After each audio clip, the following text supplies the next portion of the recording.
Version 1.3 and our bizarre adventure with Shorekeeper has been available for a little over a week now, and it's safe to say that this update brought a lot to the game. Amazing features like an entirely new map, a mountain of quality of life updates, and perhaps most important of all, a dazzling new resonator. While your enjoyment of the Black Shores is entirely subjective, with many adoring our newest sustainer's integration into the story, while others are lamenting over how many characters glaze the MC, most players can agree that the Rover's experience and the revelations on their hidden past gave this tale a wild spin, setting up the player base for even more realizations down the road. What's clear for any player who saw this update was that this version was a massive lore dump. Tethys, the super advanced sentient AI responsible for preventing future laments. Shorekeeper, a living amalgamation of Sonaro energy who was given purpose by the leader of the Black Shores. And Rover, the man or woman at the center of it all, without a single clue of how everything got like this, with memories of the past drip-fed throughout the quest. It's safe to say that we as players have more questions now than we did before, and unfortunately, there are many in the player base who weren't able to keep up.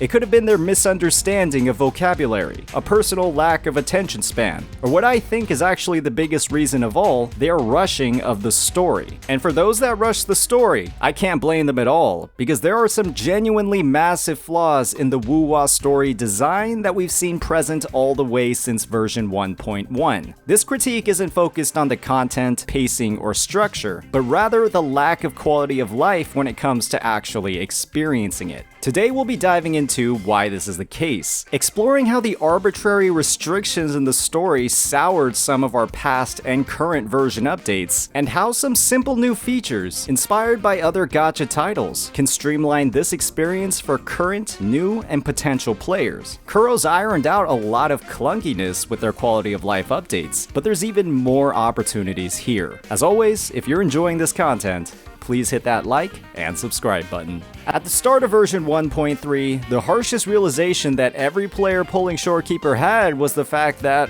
well, they had literally no way of leveling her past 40. You had no ability to access her ascension materials as they were locked behind the new boss, the Fallacy of No Return, who was also locked until the end of the 1.3 story quest. This was absolutely devastating for a significant number of players for a few reasons. First, Shorekeeper was one of the most highly anticipated units from a simple team building perspective. She is the third healer on the roster, the first limited sustain, and also the one with the biggest buffs in the game. Many wanted to get her up and running as soon as possible, and with her ascension materials and best in slot 4-cost Echo locked behind the story, this was impossible. The second reason was the release of a completely new endgame mode on the same patch. With 3 full sustain units required to fill out teams, many had no chance of clearing this mode until Shorekeeper was fully built. While this was mainly an issue for the sweatiest players, those on the other end of the spectrum were affected as well. The third and likely most devastating reason was the fact that the hazard zone of the tower, you know, the one that gives a massive number of astrite, that zone had its reset less than 24 hours after the release of Shorekeeper, and there were many who were banking on her release to finally claim their astrite. What this all meant was that some players had some immense pressure to level Shorekeeper as fast as possible. You could have simply wanted to play your own Shorekeeper throughout the story quest, or you were a player who was not consistently clearing the hazard tower, or just somebody who wanted the new healing echo on one of your other sustainers. At the end of the day, there was likely a significant part of the player base who skipped through a majority of the story, not because they didn't enjoy it, but because it was preventing them from doing something else, and in turn diminished their overall experience. Even with the addition of the plot summary when using the skip feature, new in 1.3, there is a lot that players are missing. There is an incredible amount of care put into features like facial expressions, lighting, and environmental design that can't be put into words. And it's an absolute shame that there were incentives for players to rush through this hard work as fast as possible. The worst part about all of this, however, is the fact that this is a problem we've had for months now, but the issues and pressure were never this big. We saw a similar situation with the release of Jinsei and her best in slot 4-cost Echo, Jue. Jue was another boss who was unfortunately locked until the end of the version story in 1.1. While Jinsei didn't have any problems pre-farming her Ascension materials from the Morning Ikes, her massive synergy with WuWa's effects made her feel incomplete without it equipped, and with her role as a DPS, this made proper gearing even more important for her performance, and in turn, gave a lot of incentives to blaze through 1.1 and mount Firmament as fast as possible to get started on the Echo grind. Factor in that WuWa was also a weekly boss whose materials were required for Jinsei's skills, it's a very similar scenario to what we saw for Shorekeeper. While these issues were present for all players when the new update arrived, we also have to think about how all these restrictions could impact new and returning players in the future. With all of these bosses, materials, and echoes locked behind hours of story content, this could lead to many players skipping even more of the story earlier on, not because they don't like it, but because this story is the only thing preventing them from strengthening their characters, a core element of RPG games, and that's not a great dynamic, especially when Kuro's made such huge leaps with their storytelling since version 1.0. The improved skip button is a quality of life buff, indeed, but it's a buff that only addresses a small part of the problem. In addition to the buff skip button, early access to new weekly or Ascension bosses would be a fantastic way to solve the problems we saw with Shorekeeper and Jinsei. While we'll never know the exact reasons for why a player skips, removing this barrier to leveling and gearing characters would remove one of its biggest incentives. There were many players who were playing the story just until they unlocked these bosses for farming, and when that didn't happen until the end of the quest, that was a major point of frustration for many. Removing that frustration can only improve a player's enjoyment of the game, and when we see these bosses in version trailers and live streams, it's not like much of the story is spoiled simply from the boss fights alone. Another feature that would help address those who regret their rush of 1.3 or even the 1.1 story would be the ability to re-experience key dialogues or cutscenes. It is undeniable that 1.3 had some of the most breathtaking visuals we've seen, not just in a gacha genre, but gaming as a whole, and it's an absolute shame you only get one chance to see them in-game. And it's an even bigger shame that you can take that one chance and skip it. But when there are so many reasons to do just that, this new feature would be a fantastic gift to players to have them feel like they're not missing out. The gallery is nice, but these are just screenshots of those amazing moments. Those cutscenes are already in-game and taking up storage. Let's use them. Overall, there was a lot of potential enjoyment from the 1.3 story, but also some significant barriers for some players in experiencing that enjoyment. Kuro's putting a lot of care here. Let's remove the incentives to skip it. As always, if you enjoyed this content,